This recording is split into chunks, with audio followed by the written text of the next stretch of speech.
My name is Philip Moss. And I'm Renie Moss. And y'all are at our house in Vestavia, Alabama. Y'all are here to learn more about neurofibromatosis and the Moss family experience. Philip, time to wake up. Good morning. Philip, come on. You'll trip. We gotta pack your lunch and do everything. Come on, we got a lot to do. Let's go.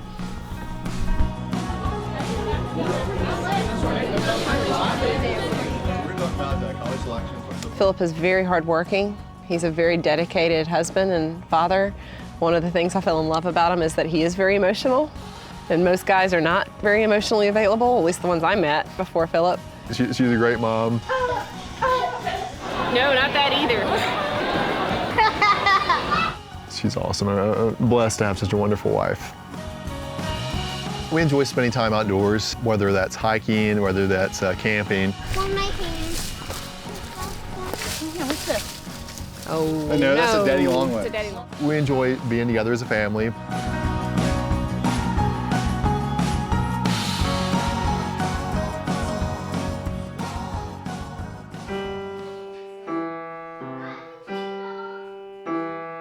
Philip's a great kid. Philip is really smart. We'll talk your ear off. If you ask him about things that are important to him, or ask him about books. I started to read like thick books. I'm reading the Kingdom Keepers, and they're like solving stuff, trying to get rid of the overtakers, which are the enemies. He does love strategy games and things like that, and that's probably why he's drawn to chess. He beats you in chess all the time. Oh, he is. He loves chess, and I used to teach chess in high school. This one used to be the Chess coach. chess coach, and Philip beats his poppy. He's so goofy and silly and doesn't take life too seriously. Helen, our second, is a lot different than Philip.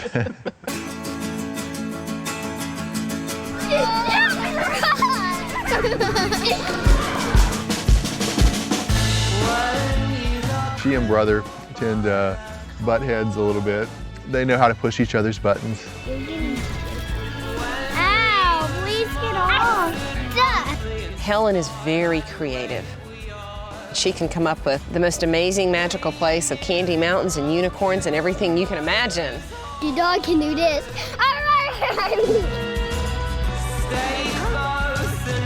Loves all things animals. She wants to be a dog walker or a dog hugger. She definitely has a great heart.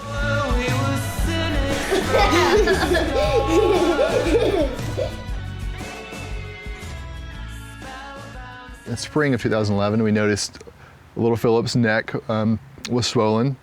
Our pediatrician thought it might be a swollen lymph gland. So we treated with antibiotic for a month or two. We did a needle biopsy. It came back as reactive lymph tissue. And so another round of antibiotics, and eventually we did another biopsy of it. And this time removed it. And I remember he came back in the recovery room and said, Philip did great, looks like shiny lymph node tissue, really not concerned, but if there's any concern, we'll call you. And we kind of put it out of mind. 3 weeks later, Dr. Woolley called on his cell phone to say, I'm terribly sorry to tell you this. Your son has a neurofibroma tumor, which 99% of the time means that he has a condition called neurofibromatosis.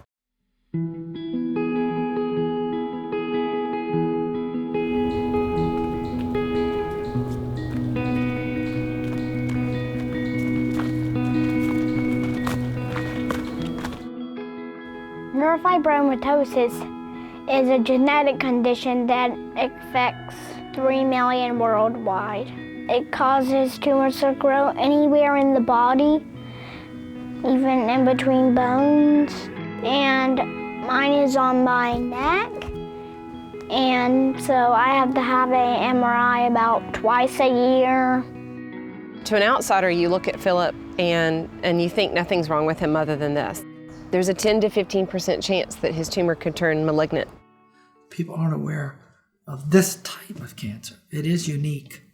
It involves so much of his nerve functions and different functions in his body that it It's would wrapped be around so many arteries and so many veins that removing the tumor would involve essentially just cutting the veins.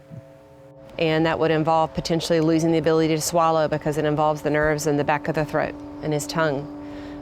Part of his shoulder movement because it involves nerves kind of across the back of his neck. His facial nerve, his beautiful smile. He would be hoarse the rest of his life, if he would even have a voice. We were hopeful to start chemo this summer. That was what we were encouraged to do, and we've been blessed to have almost no side effects whatsoever. Of course, this past weekend, on Friday night, we did spend a couple hours in the emergency room. First, will they take my temperature? And your blood pressure, just like always? And then they'll give me a shot no matter what. Why don't we just go and see what they say? Can we do that? Just take one step at a time? Come on, baby. The sooner we get this over with, the quicker we're home, all right? He's on a field trip. He's having a great time. You're walking behind him, and he's with his friends, and he's hiking, and then you get that call in the afternoon that your son has gotten sick at his after-school care, and you bring him home, and he's running a slight fever, and you feel this horrible sense of guilt that you forgot. You forgot he's not like another child. You always worry about what the other children are going to say. They say, why is there a bump on your neck? Why does your neck have a knot on it? I tell them it's neurofibromatosis. I think they have a hard time understanding. It's sort of hard to explain, you know. There's not a day or night goes by that we don't pray for his recovery. I mean, it's so important, not only his, but any child that has this. In general, if someone gets through their teenage years, they probably will not have any more tumors. January 2013, we decided to have Helen tested. They did a mouth swab in the clinic and told us they would let us know. Probably 6 weeks later, they called with the news that she too had neurofibromatosis. They said, okay, the two of you are giving blood because one of you has to have it. With both children having the exact same genetic condition, the exact same deletion, one of you has to have it. And after giving blood, I came back the winner. It was me that had it. So as a father,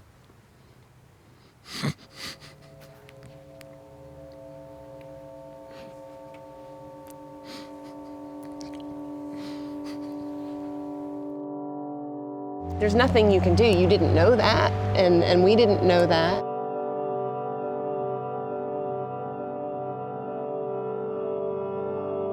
these two children and father all have the exact same mutation, but different manifestations. For me, as a 39-year-old, I'm not likely to develop tumors. When he found out, it was really, really tough on our marriage. I'm the one in our family of 4 that doesn't have NF, and it's hard. Why? Why my family? Why my husband? Why my children? It's the age-old question, why would God allow bad things to happen to good people?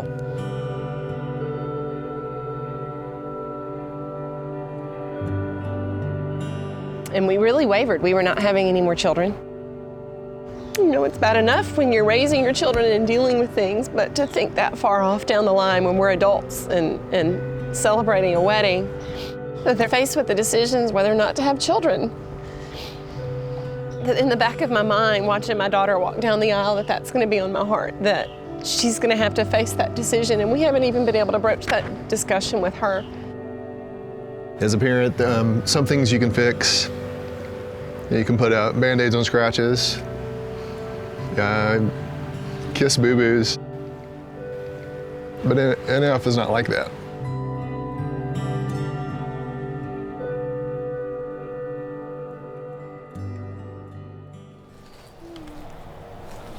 Philip, let me get on my branch. Move. One of the things that drives us most is just our faith in God and that He has a plan. We are closer as a husband and a wife. We are closer as a family. And so there is joy in our life. When we said, what can we do? Okay, we're an affected family. I can't just sit here and wring my hands. I've got to do something. She has really become such a speaker and so outspoken for her children and for the EndNF Foundation in general. They've created a local chapter here that supports research and hopefully one day a cure. We can be the voice for other families. We want to support them. We want to do everything we can to encourage their hearts. And there's hope and encouragement in that. And that's a good thing. That's a good thing.